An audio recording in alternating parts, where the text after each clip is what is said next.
Isang nakakabahala at tunay na kakilakilabot na balita ang kumalabog sa bansa ngayong umaga. Pinaniniwala ang pinaslang ang isang judge matapos tumanggap ng serye ng pagbabanta kaugnay ng mga kasong may kinalaman sa pamilya Bangag.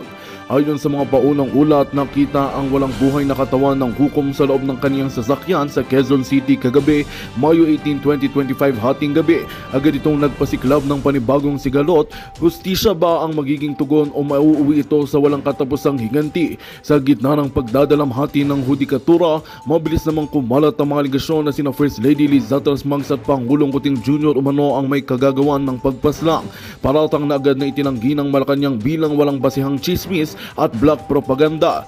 Gayunpaman, kinumpirma ng Philippine National Police na iimbestigahan nila ang lahat ng anggulo, kabilang na ang posibleng koneksyon ng mataas na opisyal sa krimen. Samantala, nananawagan ng Integrated Bar of the Philippines na bigyan ng seguridad ang iba pang mga hukom na humahawak ng sensitibong kaso. Nagpatawag na rin ng special and bank session ng Korte Suprema upang talakayin ang pagpaslang at ang posibleng epekto nito sa kalakayan ng hudikatura.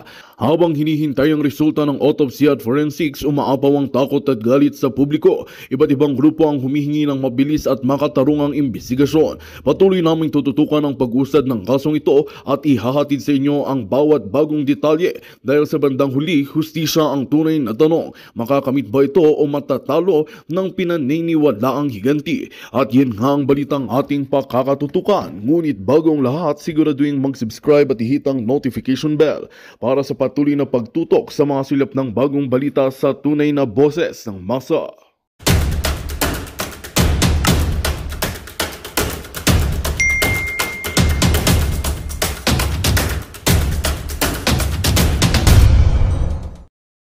Event dito sa Amerika. So, yes, kita mo, anong klaseng presidente ka? May pronouncement na ba? Si Bangag? Meron na ba siyang statement? Wala, di ba?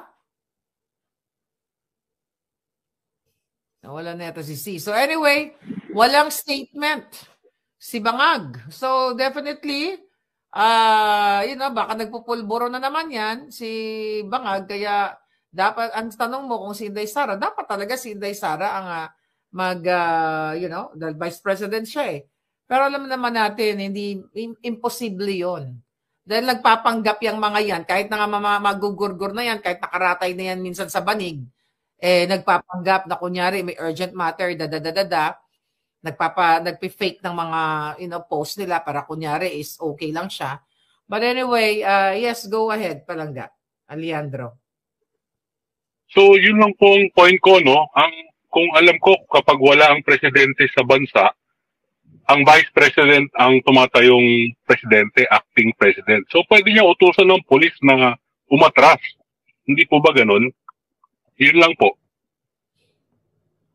Yes, anong comment mo? Palangga, ang nagkaroon lang ng pahayag ay yung PCO na nilabas nila kaninang mga 6 hours ago pa. Ang sinabi nga nila na ang dating Pangulo at ang kanyang grupo ay nasa mabuting kalusugan at sinuri ng mga doktor ng gobyerno. Ang mga opisyal ng PNP na nagpatupad ng warrant ay tiniyak na may suot na body camera. Sa ngayon, nasa kustodiya na siya ng mga kinauukulan. Yun pa lang ang nakita nating pahayag galing sa PCO, pero wala pa mismo kay Pangulong BBM.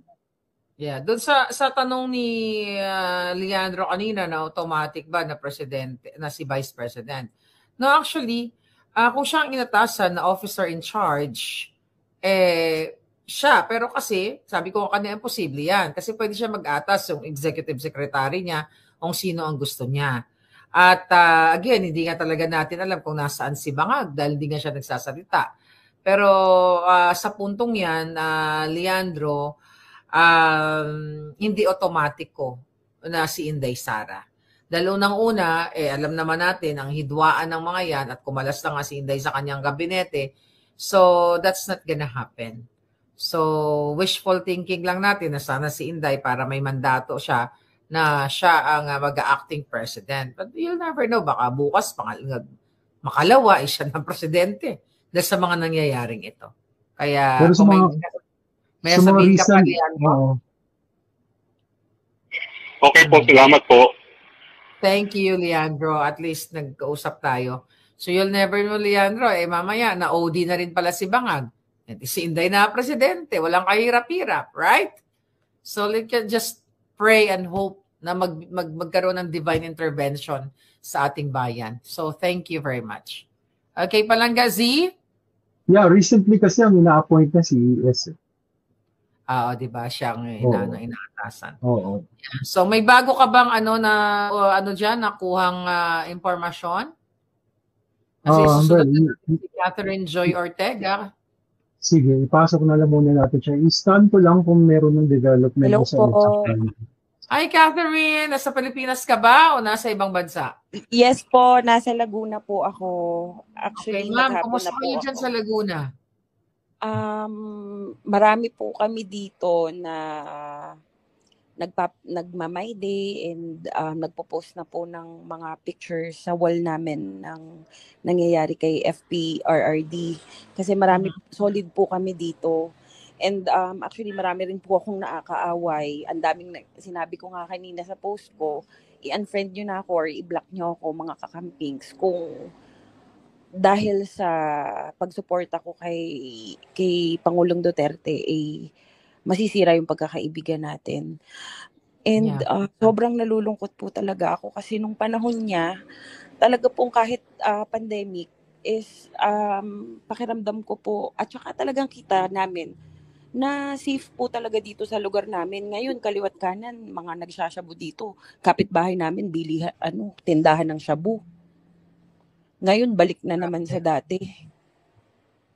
And nalulungkot po ako kasi nag-post na po si Miss MJ Kembao at saka si Miss Kitty Duterte nung latest update about kay President Duterte na naka-oxygen siya, nakahiga siya, and hindi siya dinadala sa hospital.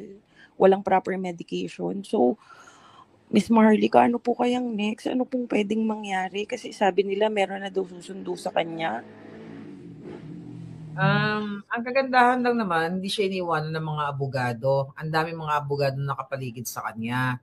Pero alam ko, hindi nila ino-honor yung ating yung mga sinasabi ng abogado, although nag-file na tayo ng petisyon. Sila Spoke Sari Roque, sila Attorney Vic nandoon ng petition for habeas corpus na dinala nila sa Korte Suprema. So tignan lang natin at ipagdasal natin na ligtas ng ating Pangulo. Again, ang importante, katulad mo, katulad ng mga kababayan natin na nandito ngayon, nanonood at naging part nitong diskurso natin, nagpapakita kayo ng support. So yun ang pinaka-importante.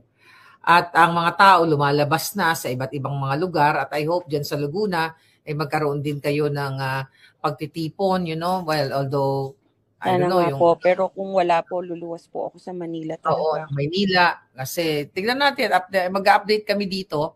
Magtutok lang kayo sa mga vloggers, 37 vloggers na ginigipit at sa iba pang mga mga reliable social media platforms ng mga kaalyado ng Pangulong Duterte para magmasid kung ano yung mga developments. But dito, we'll try our best na bigyan kayo ng updates. So, yes, thank you, Miss Catherine. Kung may idadagdag ka pa, your final. Thank you so much po. And sana po lagi po kayong mag-update para alam po namin ang nangyayari. Yeah, we will. Thank you po. Take care. God bless at God salamat. bless po. Okay, bye-bye. Okay, Palangga. Yan, nakita nga natin yung update ni Kitty, may picture siyang shinare ng kanyang tatay na nakahiga lang sa sofa at may nakakabit na parang oxygen.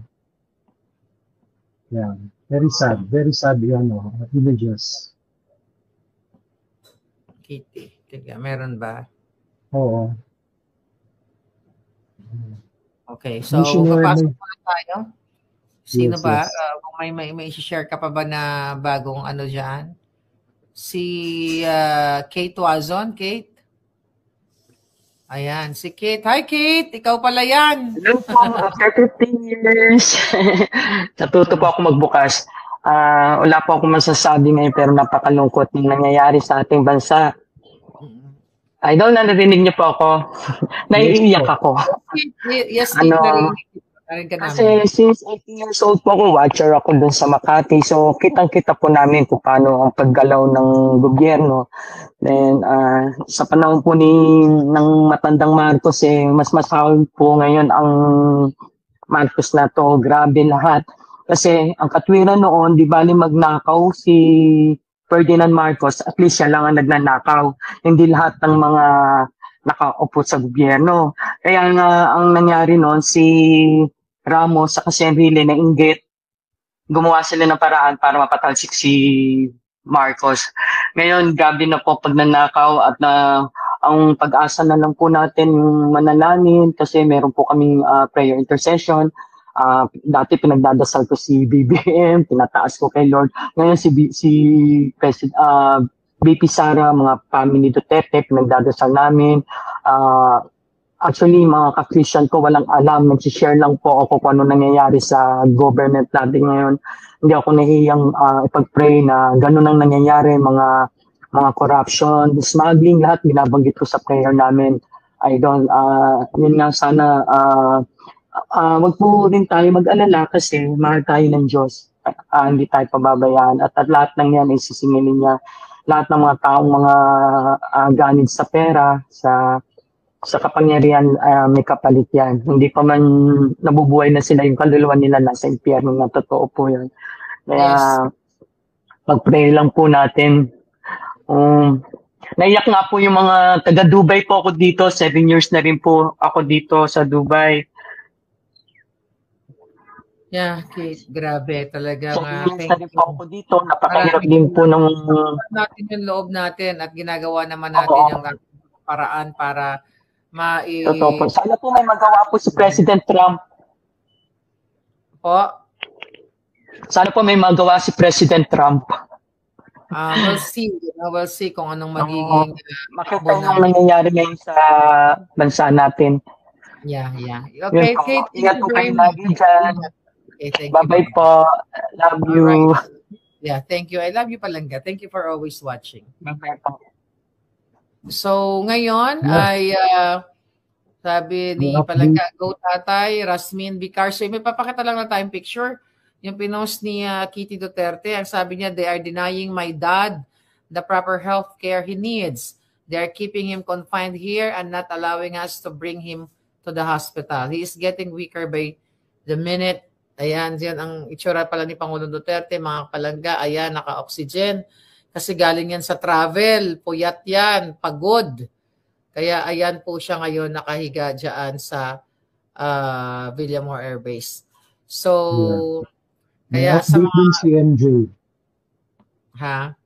15 minutes ago may update si MJ na MJ Cambao na may mga nagkakopy po ng taga-suporta natin diyan sa gate 5 ng Villamor Air Base. Ayan. Okay. Maiksi lang. 3 seconds lang.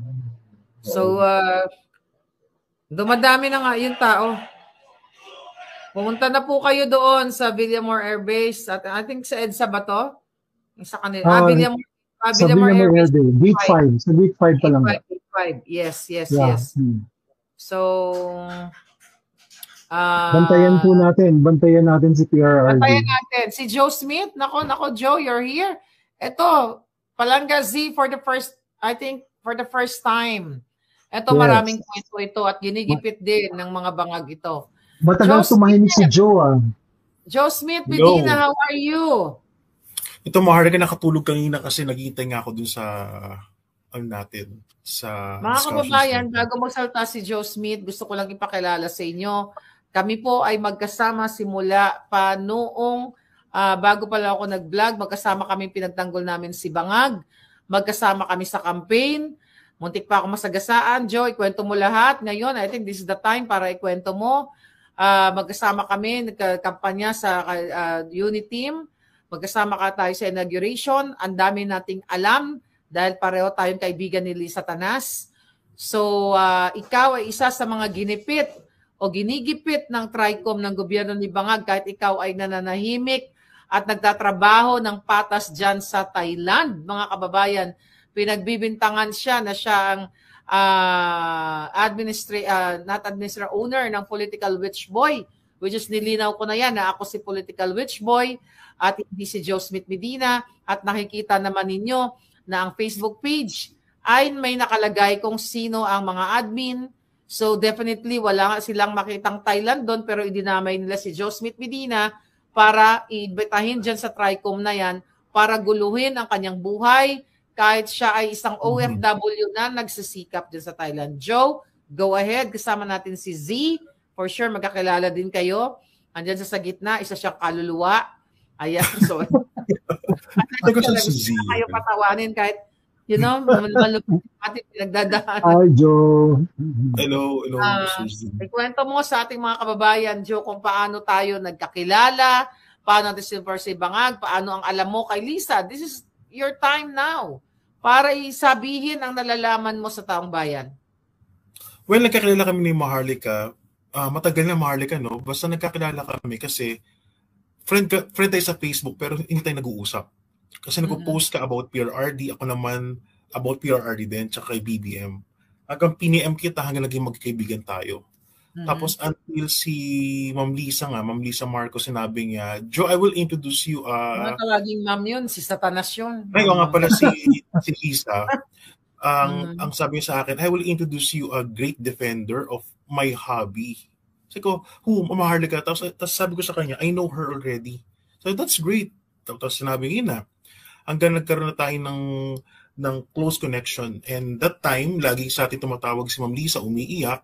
Dahil unang-una nga, ayaw i-appoint ni PRRD si BBM sa Department of Agriculture.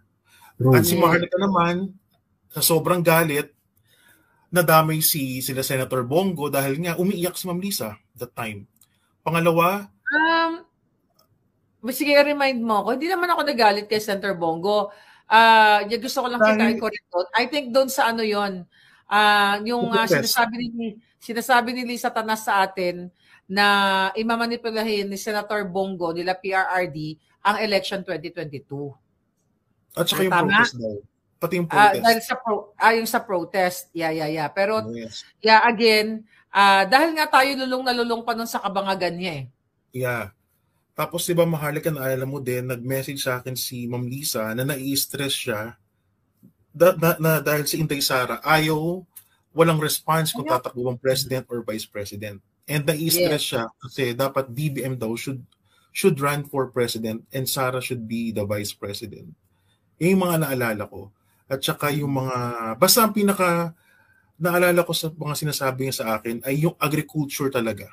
Yung gusto niya ma-handle ng asawa niya. At diyan ang gagaling ang gigil niya sa mga Lisa kay PRRD ngayon. Isa yan sa mga dahilan. Hindi lang yung about, syempre marami dahilan niya, pero isa sa mga dahilan niya, baka siya galit na galit kina Bato de la Rosa, kina Bongo, at lalo na kay PRRD ay dahil dyan sa Department of Agriculture na dati niya pang gusto para sa kaya sa agriculture dahil siya ang magiging reyna ng smuggler. Ng mga smuggler. Yung pala yun. So anyway, ano pa yung pwede natin i-share na mga maitim na mga pinagsasabi na mga pananalita ni Lisa laban sa mga Duterte nung hindi in-appoint si Bangag sa Department of Agriculture? Well, yung iba naalala ko na naaasar siya unang-una si VP Inday Sara, sinama niya si Robin Padilla nung sa microphone na kasama sa senatorial slate niya. So galit na galit siya nung kasi baduy nga daw si Robin Padilla. Mahilig sa ganyan salita, baduy si Robin. Yeah, ang lagi siya sabi, they're so baduy. Sabi niya, VP Inday is baduy. Pero Maharlika, naalala ko, when so I will not tell everything. Ito muna yung mga sasabihin ko lang muna. Okay. Naalala ko nung nanalo na si VP at saka si BBM. So nakita kami ni Ma'am Lisa sa law firm niya. So doon sa law firm niya. Ang naalala ko noon, tinawagan niya si VP Inday through her phone. And meron siyang sinasabi about the Department of Education. Sabi nga ni Ma'am doon, anyway, Joe, VP, so I'll put Inday to the Department of Education. Yun na nga, I'll put. Alpot. So, ibig sabihin, tagang tama yung nasa libro ni Attorney Vic na si Lisa Tanas ang nagmamanipula ng appointments na wala naman siyang mandato. Right, Z? Yes. Alangga, may breaking news tayo. Ano? Ano muna yan? Naglabas na ng statement ng Supreme Court on the petition filed by former President Rodrigo Duterte and Senator Ronald De La Rosa with the Supreme Court. Well, in effect, yung kanilang pleading na sinubmit ay iniraffle agad. There was an instruction by the Chief Justice to have a special raffle nung petition na yon para madinig agad yung kanilang pleading base na rin sa internal rules ng Supreme Court. So, umusad agad yung proseso sa Supreme Court. So, this is very welcome news to us. So, makikita niyo po yung statement ng Supreme Court sa kanilang Facebook page. Kalalabas lang po 3 minutes ago. Okay. So, yes, habang inaano mo, Joe, tinutuloy mo yung kwento mo na... Okay, sorry to interrupt, Joe. Sorry to interrupt. No problem. Spontaneous naman tayo dito eh. Okay, go ahead, Joe. Yes. So, ilang mahalaga naalala ko that time na tinawagan niya si Inday Sara na magiging silent consultant sa Department of Education. Tapos, yun nga yung sinabi niya na mas madaling kausap daw si Inday Sara kaysa sa father. Oo. Tapos, yun ay plastic lang. So, anymore, Joe, yun na pwede ma-share natin sa ating mga kababayan habang inabasa ko tong pleadings nila. No, kung mahalaga yung mga iba, i-reserve ko na lang muna pag kailan na kailangan na sabihin yung mga ibang impormasyon na alam ko. Pero ano nakikita mo dito sa nangyayari ngayon sa ginagawang pagigipit kay Pangulong Duterte at sa iyo at sa akin? At gusto ko lang malaman, hindi ko pala pwede sabihin yan. Okay, go. Go ahead. Baka madulas. Okay, go ahead, Joe. Mahalaga, alam naman natin, di ba?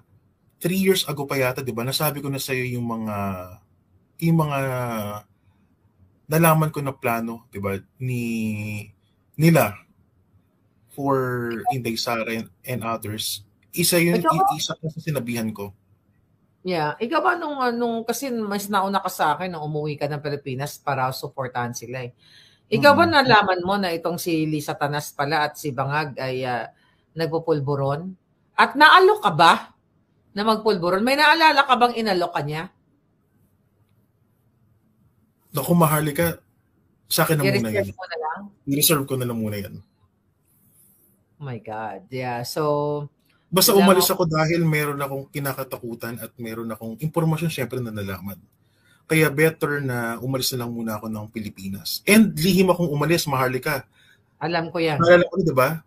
Di nyo alam, magkasama pa kayo dati ni Bacudio, hinahanap nyo ako kasi kakain yata tayo somewhere. So sabi ko, Maharlika, nasa airport na ako. Tapos tumatawa kayo. Sabi, anong airport? Yes. Natatandaan ko yon. Kasi meron pong mga pangyayari na kinatatakutan ni Joe sa buhay niya. Kaya sa kabila ng pagiging kaibigan namin ni Lisa Tanas, ilumisan siya ng Pilipinas at sumunod din ako lumisan.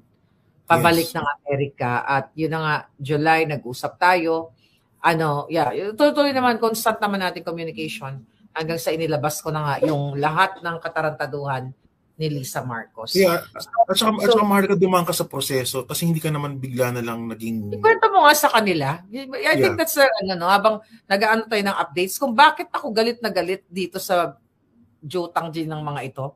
Mas maganda ikaw yung magkwento kasi ibang kwento nakalimutan ko na at ikaw yung witness sa mga pangyayari. Go. Hello.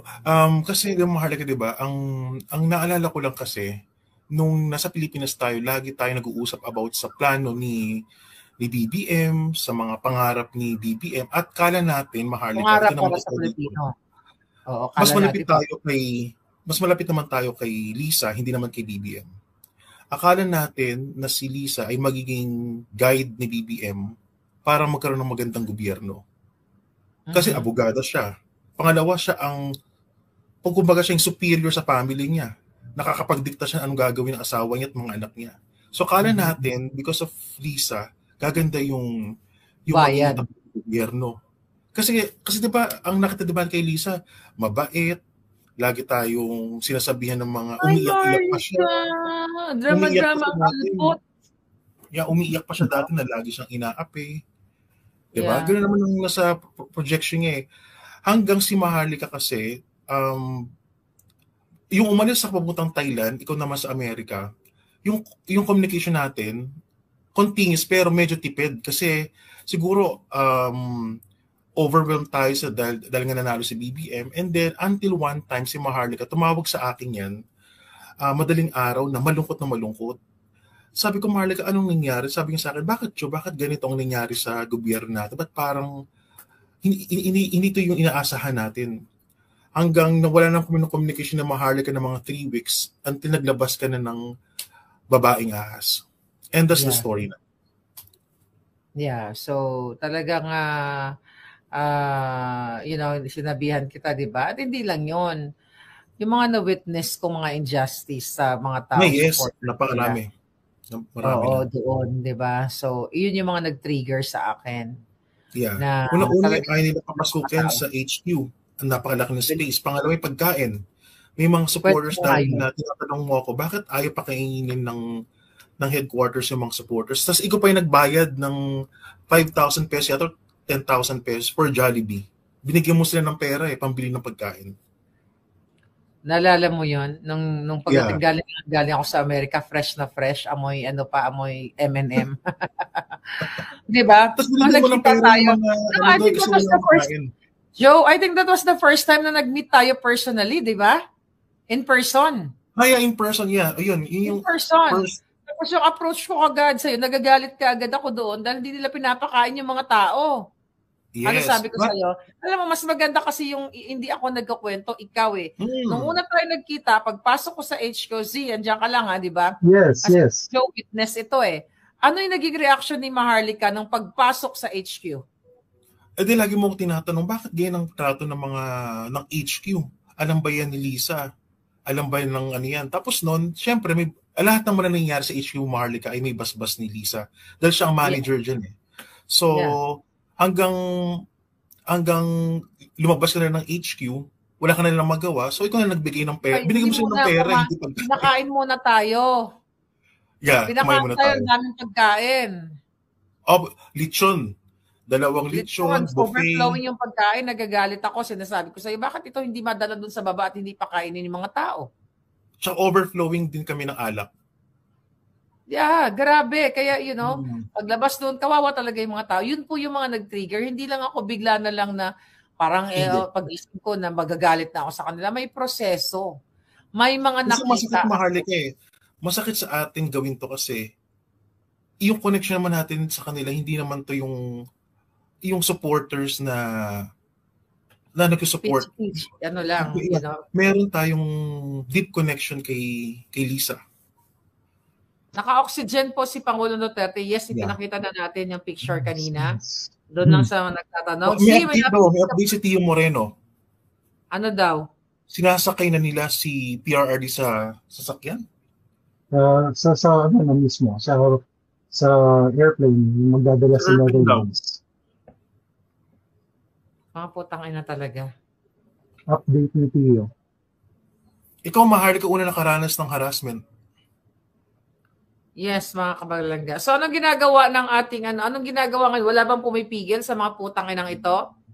Sabi ni Tio, 5 minutes, sinakay na nila si PRRD papuntang Netherlands. Air Force lang and duty nurse lang ang allowed sumama. No lawyers, no family members. Oh my God. Papayagan ba nila ito? Anong action ang ginagawa? Ano yung mga plano naman yun eh? Mga putang ina talaga. Si Lisa lahat ito, mga kababayan. Yes. Si Bangag lahat ito. Dahil magaling si Lisa sa pag-organize ng ganyan.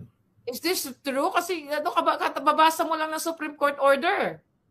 Yeah, pero sana maglabas agad ng TRO. Kasi yun ang pleading nila. Baka na namin nadali na naman nila to dahil sa paglabas ng Korte Suprema. Magkakagulo talaga ang taong bayan kapag ganyan ang ginagawa nila. Hindi natin makukontrol ang mga taong lumabas niyan at maghimagsik laban sa mga bangag. ang sinasabi dun sa kanilang pleading, nakalagay, the petitioners seek a temporary restraining order to prevent respondents from facilitating, assisting, or cooperating with the ICC in any investigation related to the Philippine government's anti-drug campaign. Andito po kami sa Presidential Lounge ng Air Force. Sabi nung ito nakarating sa andito po kami sa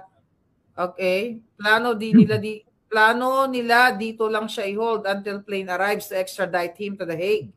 He's being denied the medical attention. His ECG doctor and equipment is not being allowed to enter the area. His doctor asked that he be brought to the hospital because ang taas nga ng sugar level niya, 341, pero ayaw ng PNP. Mga demonyo talaga to, mga palangga.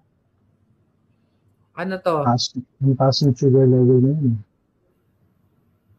Sabi ni Gringo Nasan this morning, former President Rodrigo Duterte was arrested without a warrant by the Philippine National Police under the directive of PNP Marbil.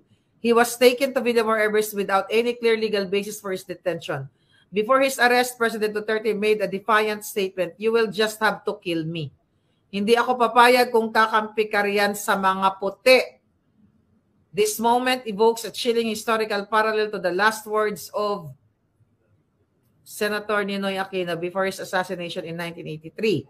However, the heart of this issue is not about political loyalties. Whether one is for Marcos or Duterte, the real issue here is the sovereignty of our nation. Both President Marcos and Justice Remulla have consistently asserted that the Philippine justice system is functioning and that we are not a failed state. If there are charges against former President Duterte, magandang balita ang hatid namin sa inyo ngayong araw. Sa pagtatapos ng aming balitaan, nagbigay kami ng mga mahalagang impormasyon. Maraming salamat sa pagtutok at pagsuporta sa aming programa. Huwag kalimutang manatili sa mga susunod na araw para sa mga bagong balita at mga kwento na dapat nating abangan. Mula sa Boses ng Masa, magandang araw, Pilipinas!